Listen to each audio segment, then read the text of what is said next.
So welcome to NORCET series. हमारा पहला question है size numbering of French catheter denotes. जो हमारा कैथेटर यूज़ करते हैं उसमें आपने देखा होगा साइज़ जो होता है फ्रेंच में दिया होता है। 14 फ्रेंच है, 12 फ्रेंच है। तो बेसिकली वो क्या होता है, वो जो फ्रेंच है वो हमारा होता है एक्सटर्नल डायमीटर ऑफ कैथेटर। अगर आप साइज़ देख रहे हो तो वो जो एक्सटर्नल डायमीटर है उसी को हम फ्रेंच से डिनोट करते हैं। उसके बाद आएगा हमारा next question, common cause of retained placenta. तो जो कॉमन कॉज है, मोस्ट कॉमन कॉज है प्लेसेंटा का रिटेन होने का, डेट इज़ प्लेसेंटा एक्रीटा। जो प्लेसेंटा एक्रीटा होता है वो यूट्राइन वॉल से एबनॉर्मली अटैच होता है। जब बेबी डिलीवर हो जाता है उसके बाद वो डिलीवर सेपरेट नहीं हो पाता है। तो ये सबसे ज़्यादा आपको देखने को मिलेगा महिलाओं में, प्लेसेंटा एक्रीटा। उसके बाद एक नर्स है जो कि पेरिफेरली इंसर्टेड सेंट्रल कैथेटर ठीक है इंसर्ट कर रही है। तो आपको बताना है रिमूविंग द पीपीई। बेसिकली आप पीपीई रिमूव करोगे तो क्या सीक्वेंस होना चाहिए। पहला ऑप्शन देखो करेक्ट है, remove the gloves and then the mask. Second option में दिया है remove the gown and then gloves. ये इसलिए गलत है क्योंकि जो ग्लव्स हैं वो पहले रिमूव होंगे, क्योंकि जो ग्लव्स हैं वो मोर कंटेमिनेटेड हैं आपके शरीर में, इसलिए हमें सबसे पहले ग्लव्स को रिमूव करना है। गाउन पहना है देन गाउन को रिमूव करना है, ठीक है। और पहले ऑप्शन में क्या दे रखा है, ग्लव्स के बाद मास्क करना है। तो यस बिल्कुल करेक्ट है, जब आपने ग्लव्स को रिमूव किया उसके बाद आप मास्क को रिमूव कर सकते हो।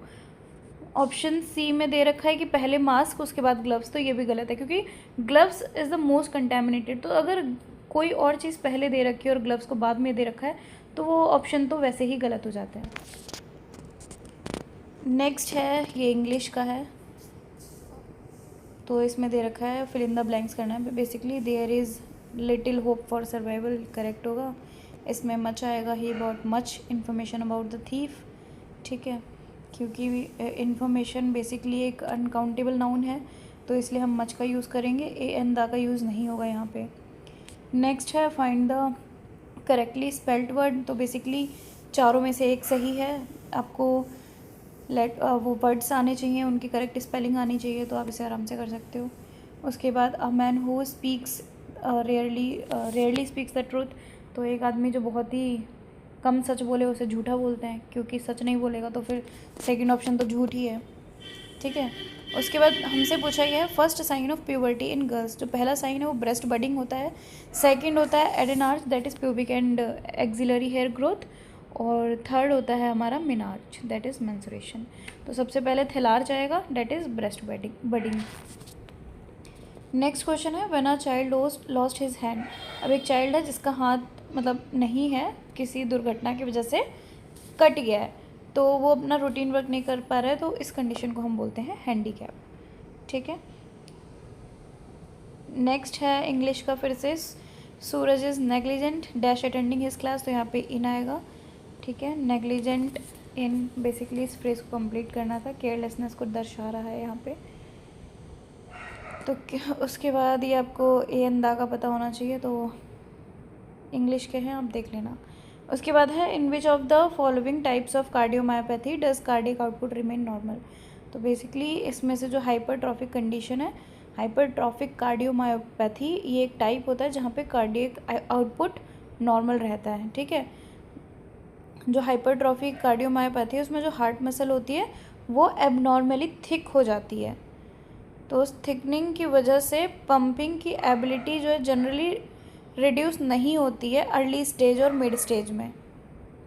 Next question is which of the following pulse basically pulse oximetry reading जितनी भी हैं वो आपको परसेंटेज में देखने को मिलेगी। तो ऑप्शन ए बी तो वैसे ही कम हो जाता है, और 95 to 100 तो यार नॉर्मल है। तो दूसरा अगर इनफेक्टिव दिखाना है तो आपको डी ही ऑप्शन आएगा, अगर इससे भी कम होता तो वो ऑप्शन जाता, मतलब जितना कम उतना ही ज़्यादा infective. Tissue perfusion. Next is bone play an important role. Basically सारे ही रोल बोन के हैं, बस एक जो है वो फंक्शन बोन परफॉर्म नहीं करती है। तो बोन जो है प्रोटेक्शन भी देगी, सपोर्ट भी करेगी ऑर्गन को, जो कि बिल्कुल सही है। आपके बॉडी को शेप कौन दे रहा है, बोन ही दे रहा है, जो हमारा पूरा स्ट्रक्चर बोलते हैं ना, स्ट्रक्चरल एंड फंक्शनल यूनिट, ठीक है।